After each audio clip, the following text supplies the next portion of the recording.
আজকে আমাদের বিষয় বিবেকানন্দ শিল্প ও উদ্বোধন। প্রথমেই যে প্রশ্ন আমাদের মনে জাগে সেটি হচ্ছে, এই বিষয়টি প্রাসঙ্গিক কি? আদৌ প্রাসঙ্গিক কি? আর কেননা স্বামীজি আমাদের প্রশ্ন করতে শিখিয়েছেন, তাই প্রশ্ন দিয়েই আমাদের যাত্রা শুরু করা উচিত। আর বিবেকানন্দ শিল্প এবং উদ্বোধন, যে প্রশ্ন দিয়ে আমাদের বক্তব্য আমরা শুরু করব সেটি হচ্ছে, বিবেকানন্দ কেন, শিল্প কেন, আর উদ্বোধনই বা কেন? বিবেকানন্দ কেন, এটা যদি আমরা নৈর্ব্যক্তিকভাবে দেখি, একটু দূরে দাঁড়িয়ে দেখি, একটি সাধারণ চোখ নিয়ে দেখি, তাহলে প্রশ্ন হওয়া স্বাভাবিক, কেন স্বামী বিবেকানন্দের শিল্প সম্বন্ধে তার বক্তব্য আমরা শুনব? কেউ প্রশ্ন করতেই পারেন যে স্বামীজি তো নিজে শিল্প চর্চা করেছেন, খুব বড় শিল্পী ছিলেন এমন নয়, অথবা তিনি কোনো শিল্পের ওপর বিস্তৃত কিছু আলোচনা করেছেন, লিখেছেন, শিল্পতত্ত্ব নন্দনতত্ত্ব নিয়ে কোনো বই লিখেছেন, সেরকমও নয়। তাহলে শুধুমাত্র স্বামী বিবেকানন্দের যে তাকে আমরা আধ্যাত্মিক ব্যক্তিত্ব হিসেবে জানি, শুধুমাত্র এক বিশাল আধ্যাত্মিক ব্যক্তিত্ব হওয়ার জন্যই কি তার শিল্প সম্বন্ধে অভিমত আমরা শুনব? এই প্রশ্ন ওঠা স্বাভাবিক। কিন্তু স্বামী বিবেকানন্দের নিবিড় পাঠক মাত্রই জানেন যে স্বামী বিবেকানন্দ প্রভাবিত যে চিন্তাধারা, সেই চিন্তাধারা সংক্রমিত হয়েছিল সিস্টার নিবেদিতার মধ্যে। এবং আজকে এই প্রদর্শনীতে যাদের ছবি এখানে ডিসপ্লেড হয়েছে, তারা প্রত্যেকেই কিন্তু প্রকারান্তরে নিবেদিতার চিন্তাভাবনা, চিন্তাধারা দ্বারা তারা প্রভাবিত। স্বামীজি আরও প্রভাবিত করেছিলেন ওকাকুরা কাকুজোকে, যিনি আমাদের পরিমণ্ডলে অক্রূর খুড়ো বলা হতো তাকে। এই জাপানি নন্দনতত্ত্বের বিশেষজ্ঞ, the ideals of the east, এই আইডিয়ালস অফ দ্য ইস্ট বইয়ের বেশ কিছু অংশের ভাবগত দিক থেকে নিবেদিতা তার সরাসরি সেই বইয়ে অংশগ্রহণ করছেন, ভাব এবং ভাষায়। এটা পরবর্তীকালে শিল্পধারাকে প্রভাবিত করছে। এবং তারপরে যার কথা না বললেই নয়, তিনি হচ্ছেন নন্দলাল বসু। নন্দলাল বসু সত্যি বলতে কি যেন এই সংঘের রামকৃষ্ণ ভাবধারার ঘরের ছেলে। তাই এই সঞ্চার যে এক্সিবিশনটি আমরা অর্গানাইজ করেছি, তার কেন্দ্রে প্রথমেই রয়েছেন নন্দলাল বসুর করা মায়ের বাড়ির স্কেচ। সেই প্রসঙ্গে আমরা আসব। নন্দলাল বসু কিভাবে রামকৃষ্ণ রসে সঞ্জীবিত হয়েছিলেন, বিবেকানন্দের ভাবধারায় তিনি স্নাত হয়েছিলেন, সে এক যাত্রার কথা। তো স্বামী বিবেকানন্দ এদের মাধ্যমে, নিবেদিতা, ওকাকুরা এবং নন্দলাল বসুর মাধ্যমে এক প্রবল পরোক্ষ প্রভাব বিস্তার করলেন পরবর্তী শিল্প আন্দোলনের ক্ষেত্রে। সেই প্রভাব অবনীন্দ্রনাথ এবং তারপরে তার গগনেন্দ্রনাথ সেই সঞ্চারিত ধারাই কিন্তু আমরা এখানে এই প্রদর্শনীতে দেখছি, কিভাবে এই যে প্রচণ্ড প্রবল শক্তি, প্রবল পরোক্ষ যে প্রভাব বিবেকানন্দের, সেটি কিভাবে সঞ্চারিত হচ্ছে। তাই স্বামী বিবেকানন্দের ভাবনা আমাদের অনুধ্যানের বিষয়। এছাড়াও যদি আমরা ইতিহাসের নিরিখে দেখি, তাহলে আমরা দেখব যে স্বামী বিবেকানন্দ একজন শিল্পদ্রষ্টা হিসেবে সারা ভারতে এবং বিদেশে সেই সময়ে যে পরিমাণে বিভিন্ন মিউজিয়াম এবং শিল্প সংগ্রহ তিনি দেখেছেন, তৎকালীন সময়ে সমকালে অপর একজন ব্যক্তিত্ব হয়তো আমরা খুঁজে পাব না, যিনি এই বিভিন্নভাবে বিভিন্ন জায়গায় শিল্প দেখছেন শিল্পীর চোখ দিয়ে, তার হৃদয় দিয়ে।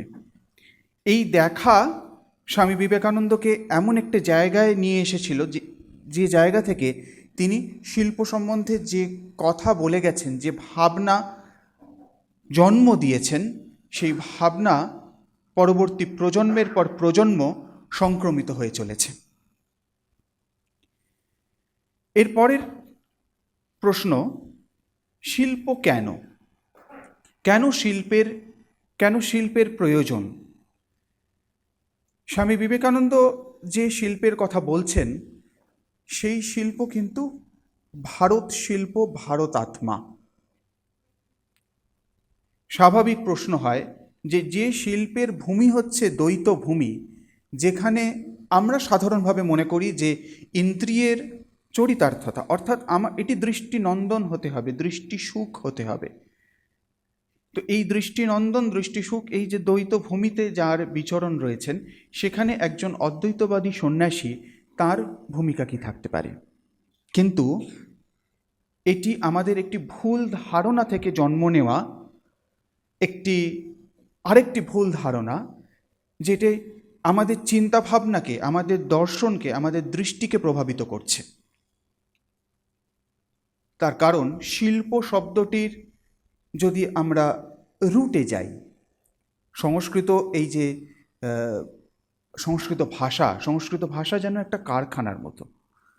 কারখানা কেন না, সেখানে ভাষার মধ্যে বিভিন্ন ধাতু আসে, প্রত্যয় আসে, তার সঙ্গে সেগুলো জুড়ে নিয়ে পদ তৈরি হয়। বলা হয় সুপ্তিঙ্গান্তম পদম ইত্যাদি। মানে তার মধ্যে শব্দ ধাতু থাকবে, তার বিভক্তি থাকবে, তারপর একটা পদ তৈরি হবে। তো এই যে শিল্প শব্দটির মূলে রয়েছে যে ধাতুটি, সেটা হচ্ছে সেই শিল ধাতুর এই হচ্ছে সমাধৌ, সমাধিতে তার প্রয়োগ হয়। সুতরাং শিল্প এই শব্দটির যদি আমরা মূলগত অর্থ অন্বেষণ করি, তাহলেও আমরা দেখব যে এর মূল অর্থ কিন্তু মনের কেন্দ্রীকরণের মধ্যে। সেটি যেন আমাদের মনকে একটি উচ্চতর বিষয়ে কেন্দ্রিত করতে সাহায্য করে। এই হচ্ছে শিল্পের অর্থ, তার প্রাণ। এই শিল্পের কথাই উপনিষদে ধ্বনিত হচ্ছে, বলছেন আত্মসংস্কৃতির ভাব শিল্পানি। শিল্প হচ্ছে আত্মসংস্কৃতি। শিল্প এই সমাজ সংস্কার বা অন্য মনের সংস্কার নয়, এক দর্শনের, আমাদের যাতে দর্শন সাফ হয়, আমাদের দৃষ্টি যাতে পরিষ্কার হয়, আমাদের অন্তঃকরণ যাতে পবিত্র হয়, সেই হিসেবেই কিন্তু শিল্প আমাদের ধর্ম আচরণের একটা অঙ্গ। স্বামী বিবেকানন্দ বলতেন যে শিল্প তো আমাদের ধর্মের একটা অঙ্গ। শিল্পী না হলে, তার যদি সৌন্দর্য বোধ না থাকে, সে কখনো প্রকৃত ধার্মিক হতে পারে না। এটি স্বামীজির কথা। তাই আজকে যে প্রশ্ন আমাদের মধ্যে স্বাভাবিকভাবেই জন্মাতে পারে, যে উদ্বোধন 125 বছর ধরে চলছেন, 128 বছরে পা দিয়েছে, এরকম একটি প্রকাশনা সংস্থা, পত্রিকা চলে আসছে, যেখানে মূলত ধর্ম বিষয়ে আলোচনা হয়। এই ধারণাটি ভুল। স্বামী বিবেকানন্দ উদ্বোধনকে যেভাবে গড়ে তুলেছেন, সেটি কিন্তু কোনো প্রাতিষ্ঠানিক মুখপত্র হিসেবে সেটিকে গড়ে তোলেননি। তিনি গড়ে তুলেছেন সেখানে শিল্প, সংস্কৃতি, ভাষা, মানুষের বিভিন্ন দিক সম্বন্ধে, সেখানে মানুষের অভিযাত্রার বিভিন্ন দিক সম্বন্ধে সেখানে আলোচনা হবে। সেখানে কোনো প্রাতিষ্ঠানিক ঘেরাটোপ থাকবে না। অবশ্যই কোনো একটি পত্রিকাকে, কোনো একটি প্রকাশনাকে যদি 128 বছর ধরে নিরবিচ্ছিন্নভাবে প্রকাশিত হতে হয়, তাহলে তার একটি প্রতিষ্ঠানের ছায়া সেখানে থাকতে হয়। কিন্তু অপ্রাতিষ্ঠানিকতাই যে প্রতিষ্ঠানের বিশেষত্ব। সেই প্রতিষ্ঠানের থেকে প্রকাশিত যে পত্রিকা, তাকে স্বামীজি যে ফেব্রিকটা সেট করে দিয়েছিলেন, সেটি হচ্ছেন একটি মুক্ত বাতায়ন, যেটি একটি খোলা পরিসরের মধ্যে, যেখানে সমস্ত বিষয়ের যে বিষয়ে মানুষকে উন্নততর করে সেই বিষয়ের সংযুক্তি সম্ভব। তাই উদ্বোধনও এখানে অত্যন্ত প্রাসঙ্গিক। আমরা আলোচনার মূল পর্বে প্রবেশ করি। স্বামীজির শিল্প ভাবনার মূল কোথায়? আগে আমরা আলোচনা করলাম যে আত্মসংস্কৃতির ভাব শিল্পানি বলছেন, সুতরাং শিল্পের সঙ্গে আমাদের অন্তরের চৈতন্যের একটি বিশেষ সম্পর্ক রয়েছে। শিল্প শুধুমাত্র নান্দনিকতা বা শুধুমাত্র ইন্দ্রিয় সুখের জন্য নয়, ইন্দ্রিয় উত্তীর্ণতা, ইন্দ্রিয়কে পেরিয়ে যাওয়ার একটা ইঙ্গিত শিল্পের মধ্যে যদি না থাকে, তাহলে তা কখনো শিল্প পদবাচ্য হতে পারে না। যদি স্বামী বিবেকানন্দের এটি যদি পুরো বৃত্তটাকে সম্পূর্ণ করি, সেখান থেকে যে নির্যাস বেরিয়ে আসবে, সেই নির্যাস এইটি: ইন্দ্রিয়কে অতিক্রম করে একটি আদর্শে পৌঁছানোর চেষ্টা। সেটি হচ্ছে স্বামীজির মতে শিল্প বা সাহিত্যের উৎকৃষ্ট গুণ। স্বামীজি ক্ষেত্রী রাজার সঙ্গে আলোচনা করছেন। ক্ষেত্রী রাজা স্বামীজি ভীষণ গুণগ্রাহী, তার শিষ্য। ক্ষেত্রী রাজার সঙ্গে স্বামীজি আলোচনা করছেন। ক্ষেত্রী রাজা স্বামীজিকে প্রশ্ন করেছেন, জিজ্ঞাসা করেছেন খুব মূল একটি বিষয়, যে বিষয় অত্যন্ত সাধারণ অর্থে আমাদের সকলের কাছে সেটা প্রাসঙ্গিক, প্রয়োজনীয়, সব সময় সর্বকালে। কি সেই প্রশ্ন?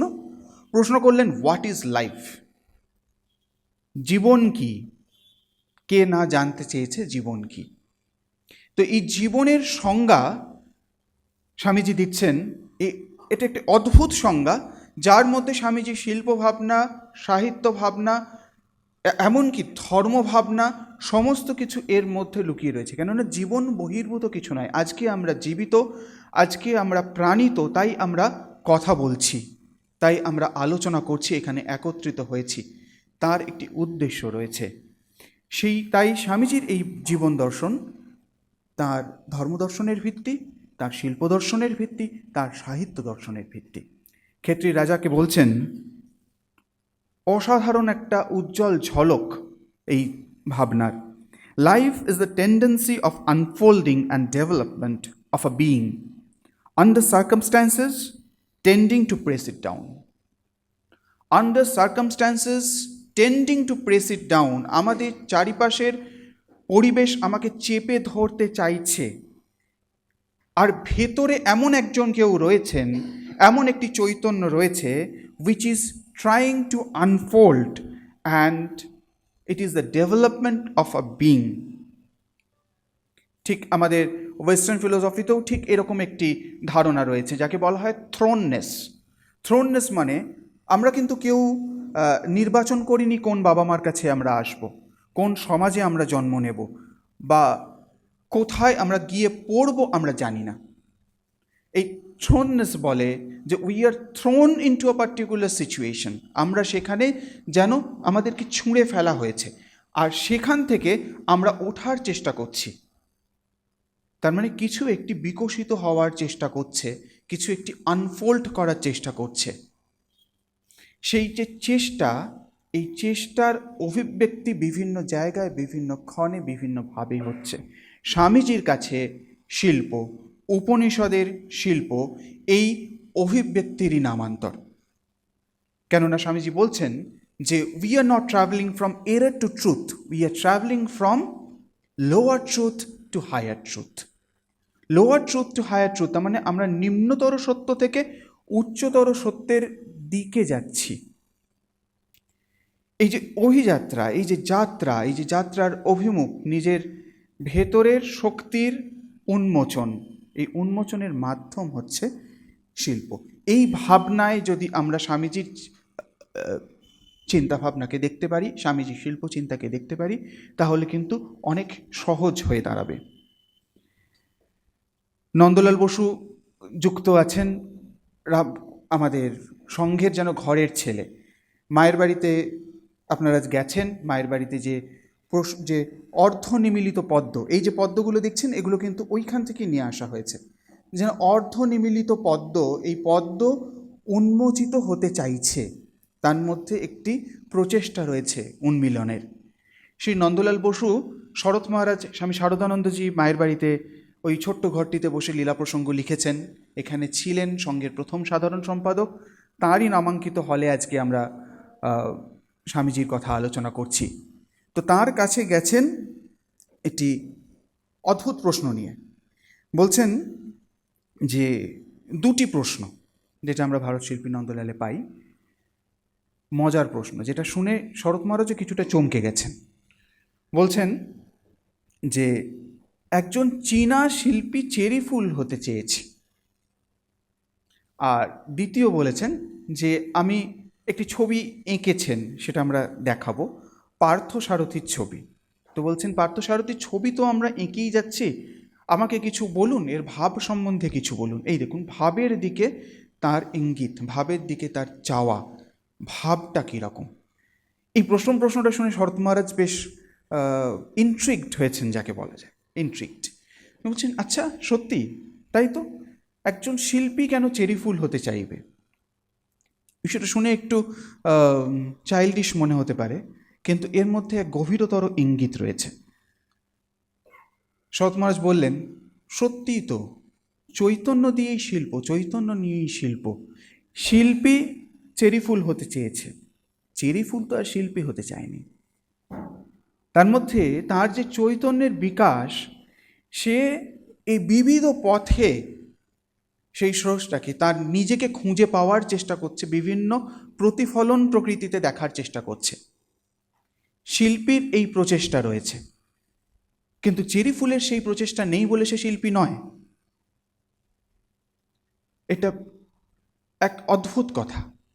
এই প্রসঙ্গ আমিও এই চর্চার সময় এটি আবিষ্কৃত হলো, আগে বিশেষভাবে পাইনি, কিন্তু খুব ইন্ট্রিগিং একটি আলোচনা। আমাদের চাওয়া, যারা শাস্ত্রের সঙ্গে পরিচিত তারা জানেন যে আমাদের যে শাস্ত্র শুরু হচ্ছে ন্যায়প্রস্থান অর্থাৎ ব্রহ্মসূত্র, তার প্রথম সূত্র উপনিষদ, সমস্ত উপনিষদকে আচার্য শঙ্কর একত্রিত করে ব্রহ্মসূত্র লিখছেন। প্রথম প্রশ্ন অথাৎ ব্রহ্ম জিজ্ঞাসা, জিজ্ঞাসা জিজ্ঞাসা সনন্ত জিজ্ঞাসা, জ্ঞাতুম ইচ্ছা জিজ্ঞাসা, মানে জানার ইচ্ছে জিজ্ঞাসা, যেমন বলার ইচ্ছা হচ্ছে বিবক্ষা, তো এইরকমভাবে এটা দিতে হয়। তো জিজ্ঞাসা, আমি জানতে চাইছি। তো এই যে চাওয়া, এই চাওয়াটাই অভিব্যক্তি। সেদিন কালকে আলোচনা হলো, সাথীদি বলছিলেন যে আমার মনে একটি চাওয়া উৎপন্ন হয়েছে এবং সেটির প্রাপ্তি, এই দুটির মাঝখানেই শিল্পের সৃষ্টি। এখানেও কিন্তু সেই ধারণা দেখতে পাচ্ছি, এগুলি চোখ খুলে দেয়।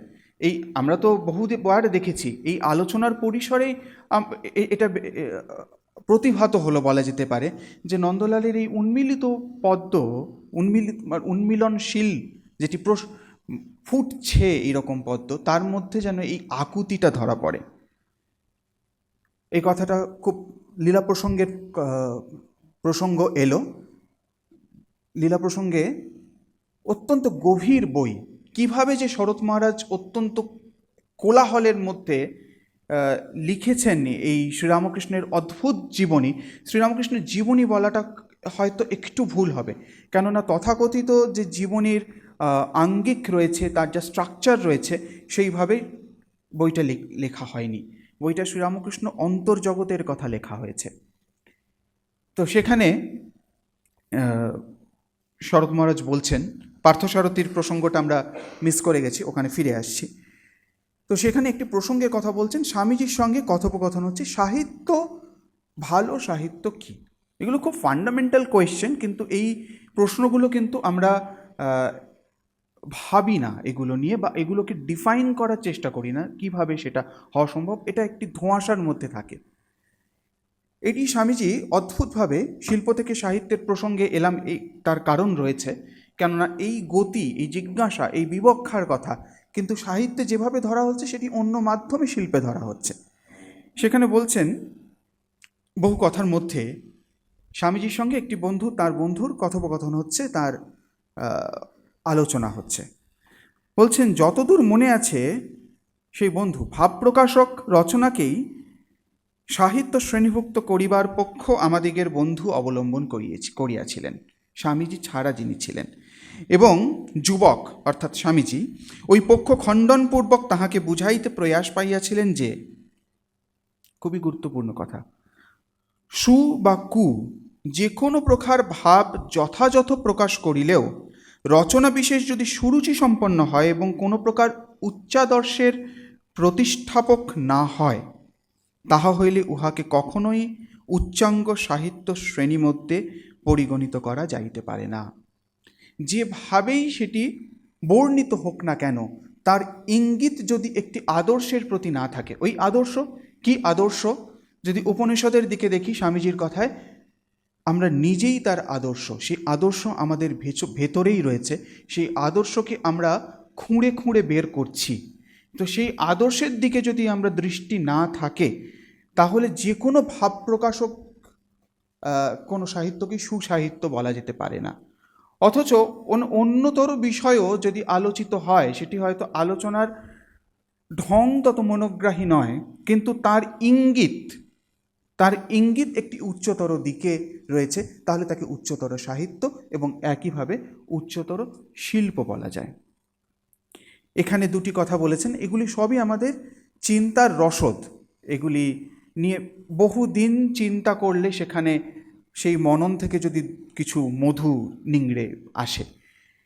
সেখানে স্বামীজি বলছেন দ্য আইডিয়ালাইজিং, দু ধরনের ভাবের কথা বলছেন। এই দুই ভাবের কথাই স্বামীজি কিন্তু যখন গ্রিক শিল্প আলোচনা করছেন, যখন ভারতীয় শিল্প আলোচনা করছেন, সেখানে কিন্তু mostly the school of thoughts, কি ভাব, সেই ভাবনা, আমরা সেই ভাবনা পরিগ্রহ করছি। শরীর বদলে বদলে যাচ্ছে, একই মানুষ তো নেই। গ্রিক শিল্প আজকে 2000 বছরে যারা আগে ছিলেন তারা আজকে নেই, কিন্তু সেই যে ভাবনা বিভিন্ন মানুষের মধ্যে সেটা মূর্তিমান হচ্ছে। তো এই দুটি ভাবনা যেন one of the very basic instincts, very basic tendencies of human mind বলা যেতে পারে। স্বামীজি বলছেন the idealising the real and on the other hand realising the ideal. Idealising the real মানে আমাদের সামনে যা রয়েছে, এটি স্বামীজি বলছেন যে পাশ্চাত্য একটি চিন্তা। আইডিয়ালাইজিং দ্য রিয়েল, যা আছে, যা দেখছি, সেটিকে এত সুন্দরভাবে পরিবেশিত করব, দ্যাট বিকামস দ্য আইডিয়াল। আরেকটি দিক যেটি প্রাচ্য ভাব, সেটা হচ্ছে রিয়েলাইজিং দ্য আইডিয়াল। আমার কাছে একটি আইডিয়াল রয়েছে, সেই আইডিয়ালটাকে আমি ছোঁয়ার চেষ্টা করছি, কিন্তু সেই আইডিয়ালটাকে আমরা বাস্তবে নিয়ে আসার চেষ্টা করছি। সেটা হয়তো কখনোই সম্ভব হয় না সামূহিক ক্ষেত্রে, সামাজিক ক্ষেত্রে, কেননা সেই পারফেকশনটা ভেতরের পারফেকশন। সেটা উপনিষদের প্রসঙ্গ, সেই প্রসঙ্গে আমরা যাব না, কিন্তু এই দুটি ধারার কথা স্বামীজি বলছেন। আমরা ফিরে আসি শরৎ মহারাজের এই দ্বিতীয় প্রসঙ্গে। পার্থসারথী ছবি আঁকছেন, পার্থসারথীর ছবি এঁকে স্বামী শারদানন্দজি মহারাজকে দেখাচ্ছেন নন্দলাল বসু।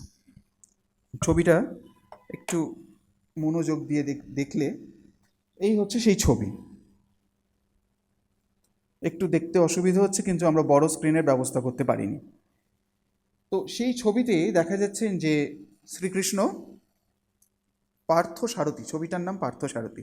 এটা দেবদত্তদা এই বিষয়ে আমার চোখ খুলে দিলেন। এই আলোচনার আগেই একটুখানি আমরা আলোচনা করছিলাম এই ছবিটা নিয়ে। ছবিটির নাম পার্থসারথী, কিন্তু পার্থসারথীরই ছবি রয়েছে, যদিও বহুব্রীহি সমাস, অর্থাৎ পার্থসারথী মানে কৃষ্ণকেই বোঝায়। বিনা পানি মানে বিনাকেও বোঝায় না, পানিকেও বোঝায় না, বিনা পানিকেই বোঝায়। পার্থসারথী মানে কৃষ্ণ, তবুও পার্থের ছায়া তো সেখানে রয়েছে। পার্থ কিভাবে রয়েছেন? পার্থর দুটি হাত দেখা যাচ্ছে, দুটো হাত যুদ্ধ করবে না বলে যেন স্লথ ছেড়ে দিয়েছেন, আলগা, এবং খুব শিথিলভাবে তার ধনু তিনি ধরে রয়েছেন। আর এই যে হাতের রশিটা ধরে রয়েছেন, এটাকে শরৎ মহারাজ এই জায়গাটাই কারেকশন করেন, খুব আলগাভাবে সেই হাতের রশি ধরেছিলেন। শরৎ মহারাজ বলেন যে রথের যে হবে, দড়িটি হবে, সেটিকে যেন শক্তভাবে ধরা হয়।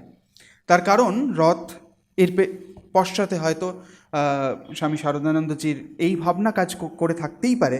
উপনিষদের চিন্তা আত্মানম রথিনম বিদ্ধি ইত্যাদি চিন্তা সেখানে রয়েছে। আত্মা যেন রথী, দেহ যেন রথ, ইন্দ্রিয় যেন সারথী, এই অ্যানালজি উপনিষদে আছে। সেটিকে যদি শক্তভাবে না ধরা যায়, তাহলে ইন্দ্রিয়কে শক্তভাবে না ধরা গেলে সেই আদর্শে পৌঁছানো যাবে না। কিন্তু ছবিটি একটি প্রকৃষ্ট উদাহরণ স্বামীজির শিল্পভাবনার, যেখানে স্বামীজি প্রকৃতির সম্পূর্ণ অনুকরণকে থেকে আমাদেরকে বিরত থাকতে বলেছেন। স্বামীজি বলেছেন যে ভাব প্রকাশক হতে হবে, ছবি যেন ভাব, চিত্র যেন ভাব প্রকাশক হয়।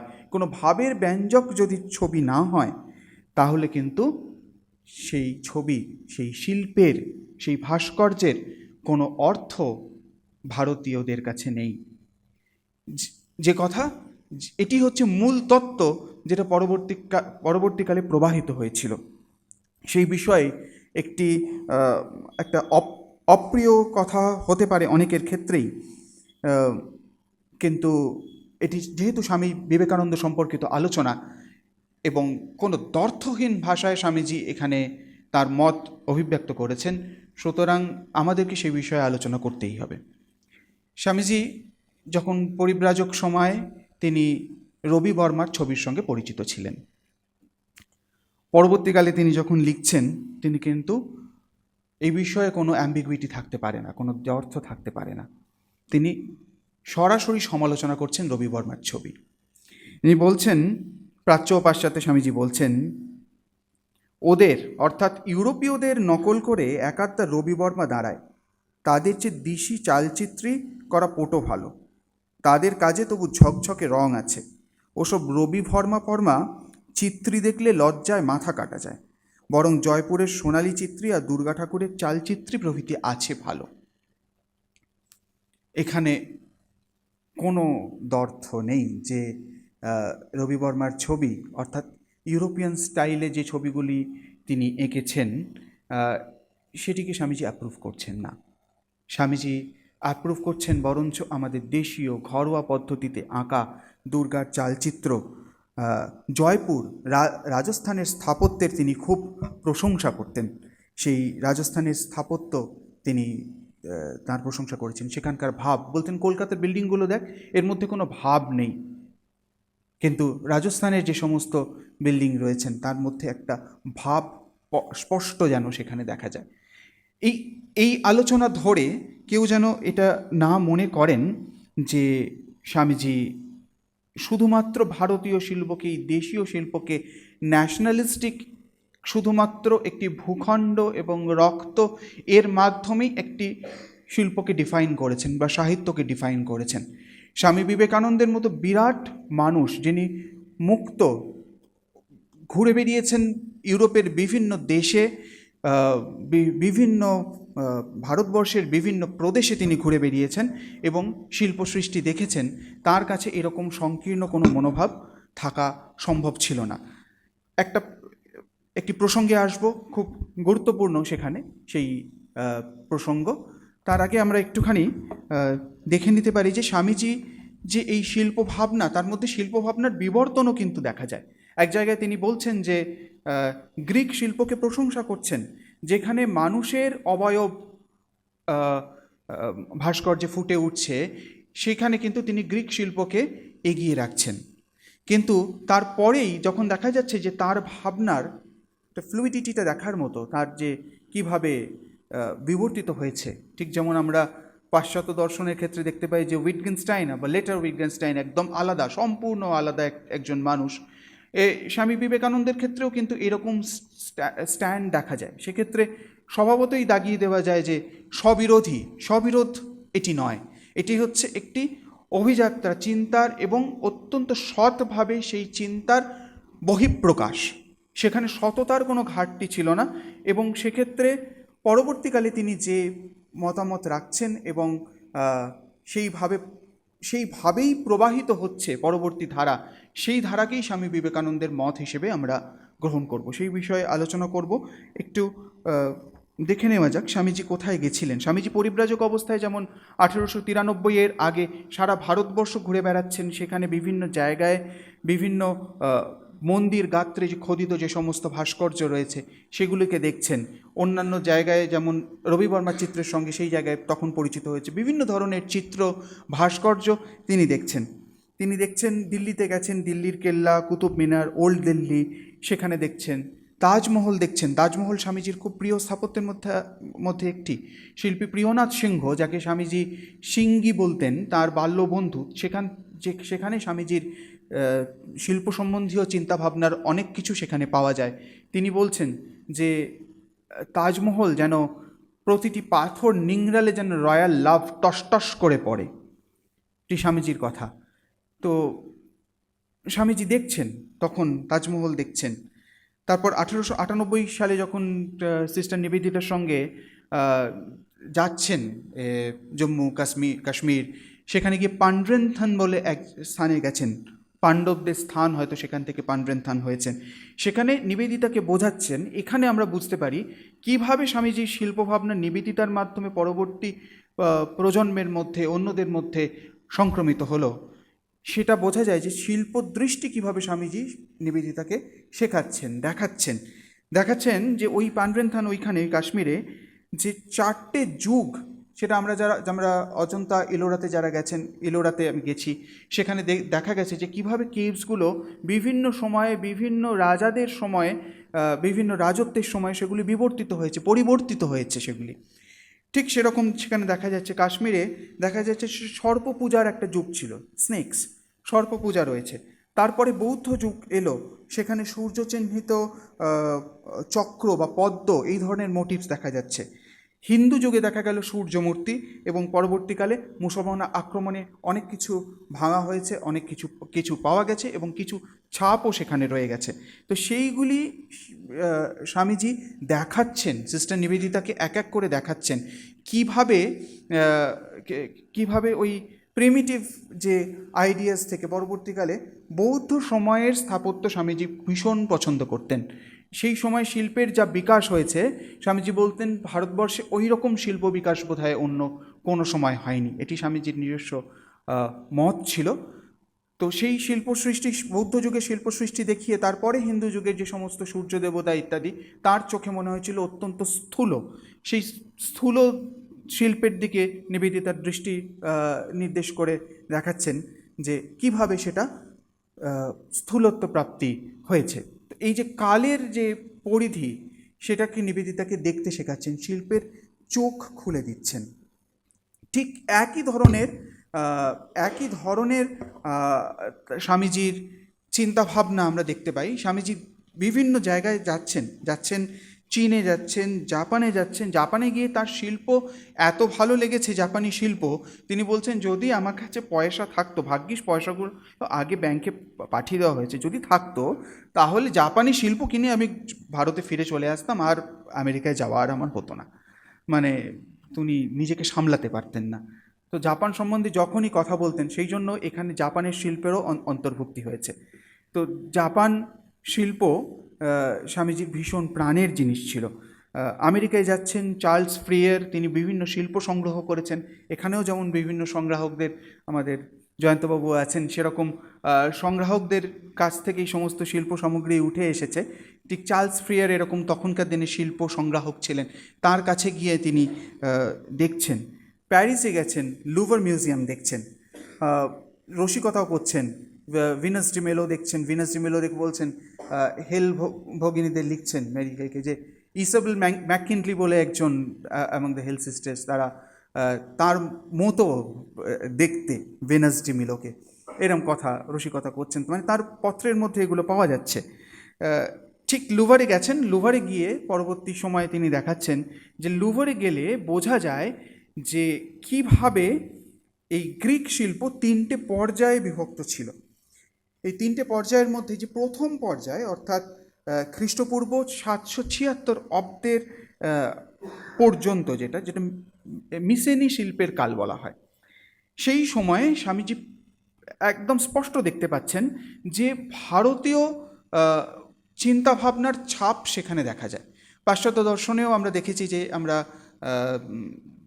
যে প্লেটো এবং তার পরবর্তী সময়ে তার আগেও ভারতীয় চিন্তাভাবনার ছাপ সেখানে কি বেশ স্পষ্টভাবে পাওয়া যায়। ঠিক সেরকম সেই সময়ের যে সমস্ত শিল্প সৃষ্টি হয়েছে সেখানেও কিন্তু ভারতীয় শিল্পের ছাপ সেখানে পাওয়া যাচ্ছে। তার পরের পর্যায়ে অর্থাৎ 776 থেকে 475 খ্রিস্টপূর্বাব্দ পর্যন্ত আর্কেইক গ্রিক শিল্প, সেখানে এই যে সময়কালটা রয়েছে এই 776 থেকে 146, তার মধ্যে প্রথম সময় হচ্ছে এই আর্কেইক, সেটাকেই স্বামীজি বলছেন ক্লাসিক গ্রিক শিল্পের সময়।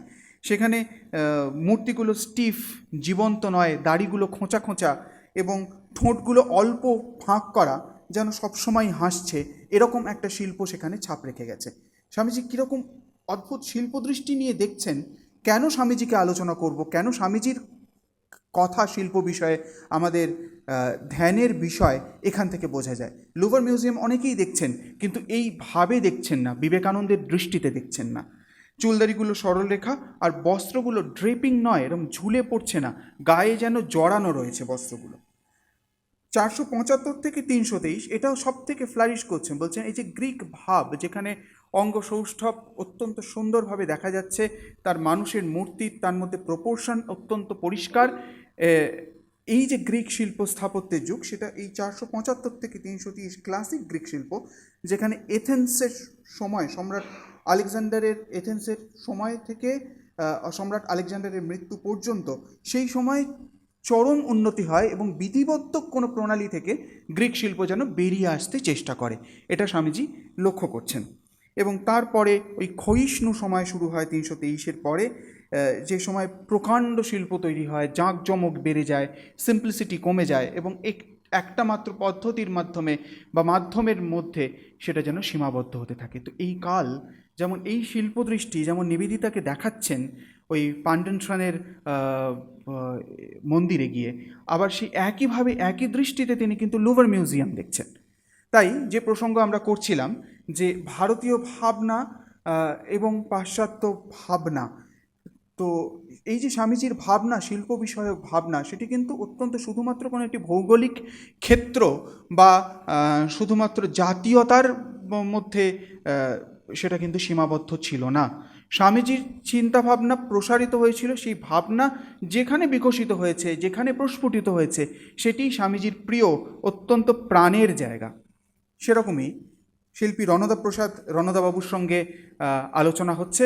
শিল্পী রণদাবাবুকে স্বামীজি বলছেন, আমরা স্বামী শিশু সংবাদে পাই যে স্বামীজি দেখেছেন প্যারিস প্রদর্শনীর সময় একটি বিশেষ মূর্তির কথা স্বামীজি বলছেন।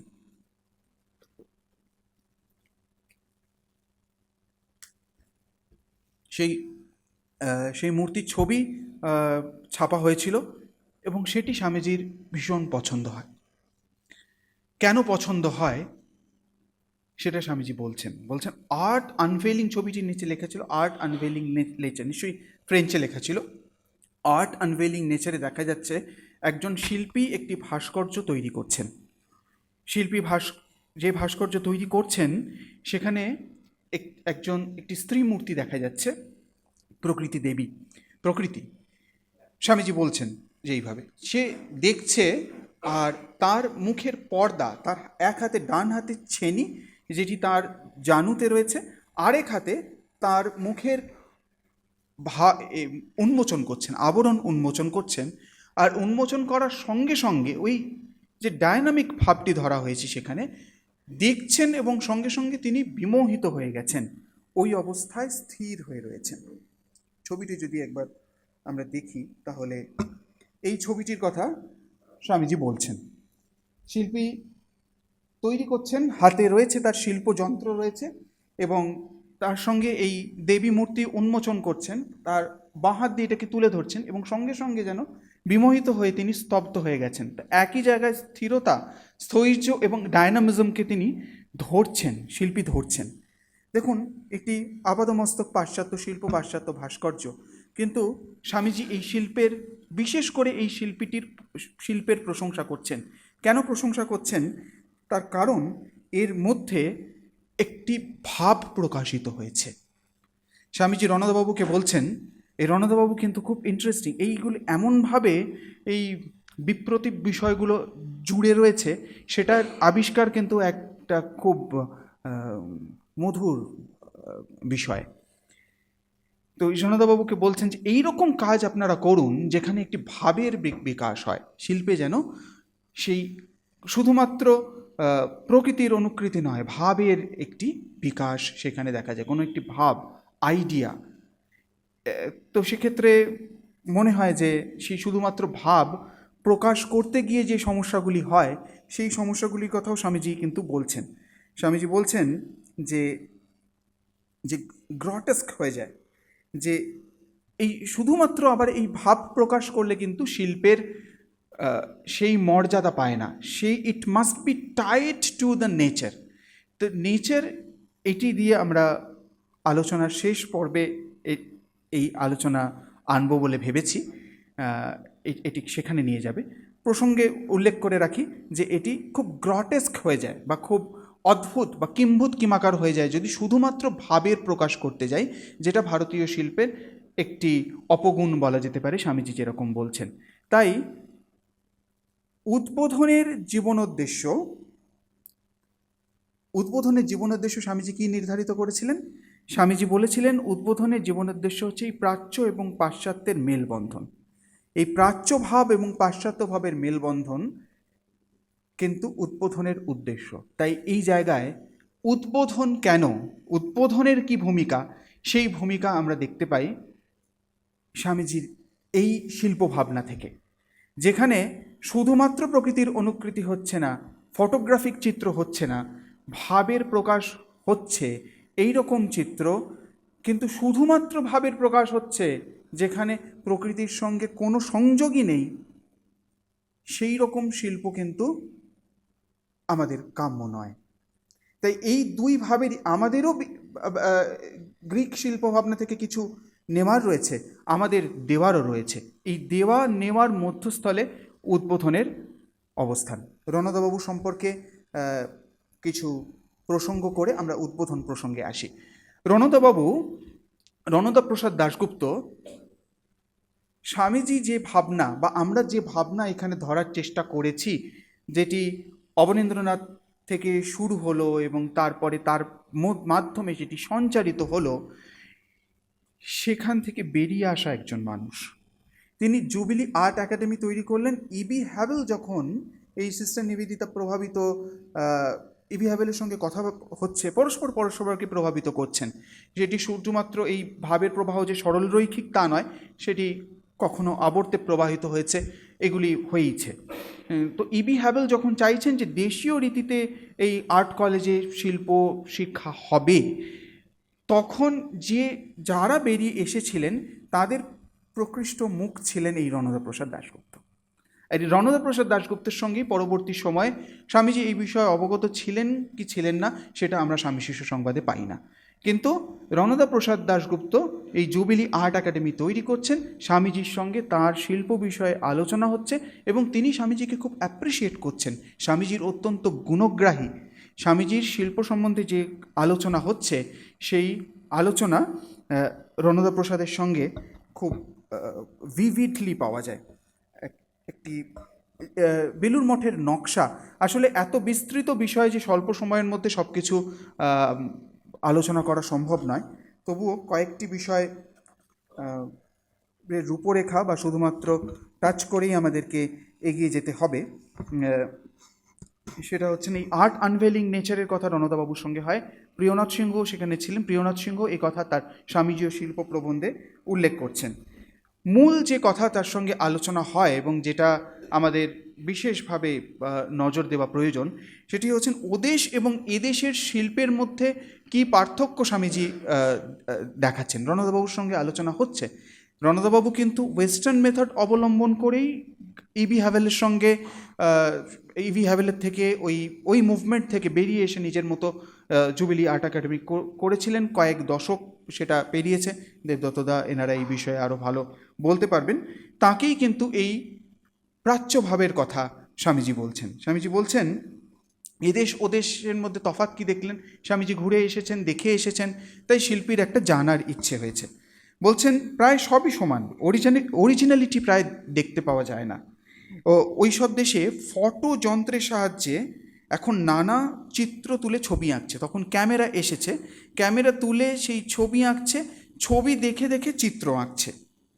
কিন্তু যন্ত্রের সাহায্য নিলেই অরিজিনালিটি অর্থাৎ নতুন নতুন ভাব প্রকাশের ক্ষমতা কমে যায়, নিজের আইডিয়াস এক্সপ্রেশন করতে পারা যায় না। আগেকার ভাস্করগণ নিজেদের মাথা থেকে নূতন নূতন ভাব বাহির করতে বা সেই ছবিগুলিকে বিকাশ করতে চেষ্টা করতেন। এখন ফটোর অনুরূপ ছবি হওয়ায় মাথা খেলাবার শক্তি ও চেষ্টার লোপ হয়ে গেছে। এটাই হচ্ছে স্বামীজির প্রধান প্রতিপক্ষ বলা যেতে পারে। যদি আমরা আজকের আলোচনা থেকে কিছু নিতে পারি তাহলে এটি হচ্ছে টেক অ্যাওয়ে মেসেজ, যে ফটোগ্রাফিক ছবি নয়, তার থেকে ভাবের বিকাশ। এই ভাবের বিকাশ যদি না থাকে তাহলে সেটাকে যথার্থ শিল্প বলতে স্বামীজি অন্তত রাজি নন। তিনি বলছেন যে ক্যারেক্টারিস্টিক বিশেষত্ব আছে আচারে, ব্যবহারে, আহারে, বিহারে। বলছেন যে দেখো সেই সেই ভূমিকা আজকে উদ্বোধনের কিছুটা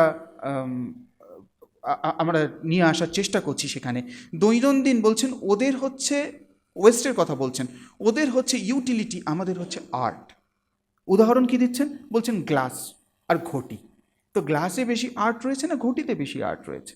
তো এরকমই একটি ঘটি ওকাকুরা এসেছেন, আমাদের অক্রুর খুঁড়ো, তিনি এসেছেন, তিনি এসে বেনারসে দেখছেন যে এরকম ঘটি কিছু, এটা দেখে তার এত ভালো লেগেছে। সাধারণ ঘটি, এমন নয় যে খুব আভিজাত্য সম্পন্ন রাজারাজরাদের ঘটি, কিন্তু সেটা দেখেই খুব মিনিমালিস্ট কাজ ওরা পছন্দ করেন, তো তার মধ্যে একটা সৌন্দর্য খুঁজে পেয়েছেন।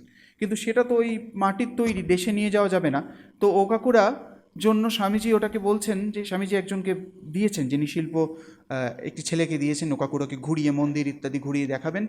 তো তাকে বলছেন যে এটাকে একটি তুমি পিতলে কাস্ট করে দাও যাতে সেটা জাপানে নিয়ে যেতে পারে। তো এই চিন্তা ভাবনা ওকাকুরার মাধ্যমে তিনি যখন আইডিয়ালস অফ দ্য ইস্ট, আমরা বললাম আইডিয়ালস অফ দ্য ইস্ট লিখছেন, তখন কিন্তু এই সমস্ত চিন্তাভাবনা সেখানে প্রভাবিত হচ্ছেন। এই ওকাকুরা কাগজই কিন্তু এই ছবিটি, এই যে পদ্ম, এই পদ্মের ছবিটি, এই পদ্ম দিয়ে আমরা আলোচনার শেষ করব। এই পদ্ম ছবিটি জোসেফিন ম্যাকলাউডকে ওকাকুরা কাগজে দিচ্ছেন, এই পদ্মর ছবি। তো এই ধরনের আলোচনা রণদা প্রসাদের সঙ্গে হচ্ছেন।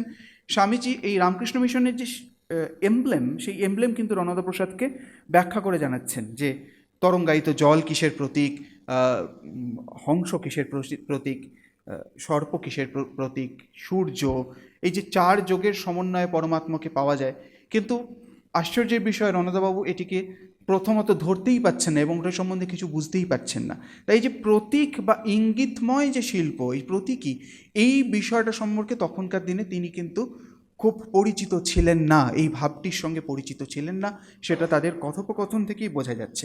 বেলুড় মঠ কীরকম হবে, বেলুড় মঠে কিভাবে বৌদ্ধ শিল্পরীতি সঙ্গে বিভিন্ন বিদেশের শিল্পরীতি, ভারতীয় শিল্পরীতি সমস্ত কিছু মিশিয়ে এই যে বেলুড় মঠ তৈরি করছেন, সে বেলুড় মঠ কীরকম হবে সেই কথা রণদাবাবুর সঙ্গে আলোচনা হচ্ছে। নন্দলাল কেন আরও বেশি প্রাসঙ্গিক, নন্দলাল বসু যেমন মায়ের বাড়িতে শিল্প সংযোজন করছেন অনেক পরে এসে, তার আগে 1938-এ যখন বেলুড় মঠ প্রতিষ্ঠা হচ্ছে, বিজ্ঞান মহারাজ স্বামী বিজ্ঞানানন্দজি প্ল্যান করলেন, বেলুড় মঠ তৈরি হচ্ছে। বেলুড় মঠের চারিদিকে নবগ্রহের মূর্তি, শ্রী শ্রী ঠাকুরের বেদিতে যে পরমহংসের ছবি, যে হংসের ছবি, এগুলি সমস্ত নন্দলাল বসু করছেন। এই নন্দলাল বসুর শিল্প ভাবনার উৎস কিন্তু নিবেদিতা ধরে স্বামী বিবেকানন্দ। অবশ্যই সেই নদীতে বহু নদী এসে মিশেছেন, এই জলস্রোতের একমাত্র কারণ নির্দেশ করা কখনোই সম্ভব নয়, কিন্তু তার যে মূল ধারা, মূল সূত্র, সেটি কিন্তু অকুণ্ঠভাবে স্বীকার করছেন নন্দলাল বসু, স্বীকার করছেন সেটি স্বামীজির। তা উদ্বোধনের ভূমিকা, এই শিল্প আন্দোলনে উদ্বোধনের ভূমিকা কিন্তু ছিল এক নিঃশব্দ শিশিরের মতো, যেখানে দেখা যাচ্ছে যে সমস্ত শিল্পীদের লেখা আমরা পাচ্ছি, সেখানে দেখছি নন্দলাল বসুর লেখা পাচ্ছি, প্রিয়নাথ সিংহ স্বামীজির বাল্যবন্ধু তার লেখা পাচ্ছি, অসিত কুমার হালদারের লেখা পাচ্ছি, মনীন্দ্রভূষণ গুপ্ত, তারপরে রামানন্দ বন্দ্যোপাধ্যায়, বিশ্বরঞ্জন চক্রবর্তী, এদের সমস্ত ছবি পাচ্ছি, এবং আধুনিককালে অশোক দাসের মতো বিখ্যাত শিল্প ব্যক্তিত্বের ছবিও আমরা এখানে, লেখাও আমরা এখানে পাচ্ছি, ছবি বিষয়ক, শিল্প বিষয়ক লেখা। এবং নন্দলালের শিষ্য মনীন্দ্রভূষণ গুপ্ত ধারাবাহিকভাবে উদ্বোধনে লিখেছেন। উদ্বোধনে তার ছবি প্রকাশিত হয়েছে, নন্দলাল বসুর বহু ছবি প্রকাশিত হয়েছে, বিশ্বরঞ্জন চক্রবর্তী, অবনীন্দ্রনাথ, এদের ছবি প্রকাশিত হয়েছে। এবং মূল যে শিল্প ভাবনা প্রকাশের মাধ্যম হিসেবে উদ্বোধনকে ব্যবহার করেছিলেন, সেই মাধ্যমটিকে মনীন্দ্রভূষণ গুপ্ত। তিনি শিল্পে ভারত এবং বহির্ভারত, এই বইটি উদ্বোধনেই কিন্তু প্রথম প্রকাশিত হয়। মোট 15টি পর্বের মধ্যে 12টি প্রকাশিত হয় উদ্বোধনে, 3টি প্রকাশিত হয় বিশ্ববাণীতে। তাহলে তৎকালীন শিল্প আন্দোলন, যে যার উৎস অভিমুখ নির্ধারণ করেছিল স্বামী বিবেকানন্দের শিল্প ভাবনা, চিন্তাধারা, সেটা কিন্তু উদ্বোধন, শ্রীরামকৃষ্ণের বাণী শরীর, তার মাধ্যমে প্রবাহিত হয়েছে এদের হাত ধরে। অসিত কুমার হালদার, নন্দলাল বসু, মনীন্দ্রভূষণ গুপ্ত, এদের হাত ধরে সেই শিল্প ভাবনা প্রবাহিত হয়েছে। পরবর্তী আমরা প্রচ্ছদগুলো যখন উদ্বোধনের বইয়ের প্রচ্ছদ, তার বিবর্তন দেখতে পাই, উদ্বোধনের পত্রিকার প্রচ্ছদ এখানে ডিসপ্লেড হয়েছে, তার বিবর্তন দেখতে পাই, সেখানে বিভিন্ন শিল্পীর ছায়া দেখতে পাই। কখনোই সেগুলো সশব্দে উচ্চারণ করে উদ্বোধন বলেনি যে শিল্প আন্দোলনে তার প্রমুখ ভূমিকা রয়েছে। কিন্তু 128 বছরের যে ধারাবাহিক অভিযাত্রা, ধারাবাহিক যে জার্নি, তার মধ্যে এই শিল্পীদের ছাপ সেখানে রয়ে গেছে। তারা সেই শিল্পকে, নন্দলাল বসুর মহাভারতের চিত্র উদ্বোধনের পাতায় সেগুলো উঠে আসছে। এই হলো উদ্বোধনের ভূমিকা। বিবেকানন্দ কেন প্রাসঙ্গিক তা আমরা আলোচনা করলাম। শিল্প কেন প্রাসঙ্গিক, বিবেকানন্দ শিল্প সম্বন্ধে কি ভাবছেন, কি বলছেন, সেটি আমরা দেখলাম, এবং উদ্বোধন কেন সেটাও আমরা আলোচনা করলাম। শেষ, আমাদের সময় খুব সংক্ষিপ্ত, একটি প্রসঙ্গ দিয়ে শেষ করা যাক। যে প্রসঙ্গ দিয়ে শুরু, তাই বা যে প্রসঙ্গ বা যে মোটিভ বা যে আঁকা, যে শিল্পটি আমাদের এই সঞ্চারের প্রমুখ, যেটা সঞ্চারের মুখ, সেটি হচ্ছে একটি পদ্ম। স্বামীজি শিল্প সম্বন্ধে বলতে গিয়ে পদ্মের সঙ্গে আলোচনা করতেন। পদ্মটি এখানে ডিসপ্লেড রয়েছে, আপনারা ঢোকার সময়ও পদ্ম দেখেছেন। সেই পদ্মের ছবিটি কোনো একজন জাপানি শিল্পী এঁকেছিলেন। ওকাকুরা সেটি উপহার দিচ্ছেন জোসেফিন ম্যাকলাউডকে। সেই পদ্মের ছবিটিকে আমরা এই সঞ্চারের মুখ হিসেবে কেন নির্দেশ করলাম, এই প্রশ্নটা স্বাভাবিক প্রশ্ন। এরপরে আপনি প্রশ্ন করতে পারেন। আপনাদের হয়ে কিছু প্রশ্ন নিজে করে নিচ্ছি। তো এর মূল কারণ, স্বামীজির সবসময় পদ্মকে, যখন প্রবুদ্ধ ভারত বেরোচ্ছে, প্রবুদ্ধ ভারতের প্রচ্ছদ অত্যন্ত ক্লাটার্ড, স্বামীজি প্রবুদ্ধ ভারতের প্রথম প্রচ্ছদের অত্যন্ত নিন্দে করছেন।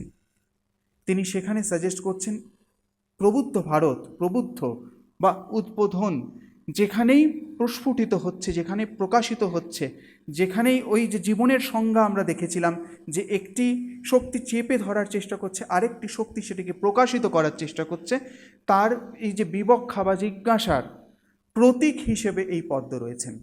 আরেকটি দিক দিয়ে পদ্ম হচ্ছে ভীষণ গুরুত্বপূর্ণ, যেটি প্রিয়লাল সিংহ মেনশন করছেন তার স্বামীজি ও শিল্প প্রবন্ধে। পদ্ম প্রথিত হয়েছে কিসে? পাঁকে।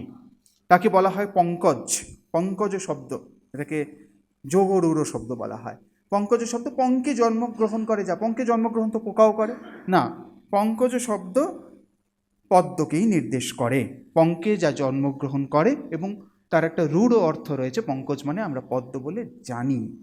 তো এই যে পাঁকে জন্মগ্রহণ করে যে পদ্ম, সেই পদ্ম কিন্তু পাঁকে থাকে না, পাঁক থেকে মাথা তুলে দাঁড়ায়, এবং সে একটি প্রকাশ, সূর্য অভিসারী তার দৃষ্টি, সেইখানে তার প্রকাশিত হচ্ছে, সেই প্রকাশে সে যেন কিছুকে ধরার চেষ্টা করছে। তা এই সমগ্র শিল্পকে স্বামীজি বলছেন পদ্মের মতো হওয়া উচিত, যা পাঁকে জন্ম নেবে, অর্থাৎ নেচারের সঙ্গে যা টাচ হারাবে না, সেই জন্য আমরা আমাদের যে এই ক্যাটালগটি করা হয়েছে, এই ক্যাটালগের সেই কথাটিকে আমরা অত্যন্ত কনসিয়াসলি আমরা এগুলিকে নির্বাচন করেছি। বলছেন art must be in touch with nature and wherever that touch is gone art degenerates yet it must be above nature.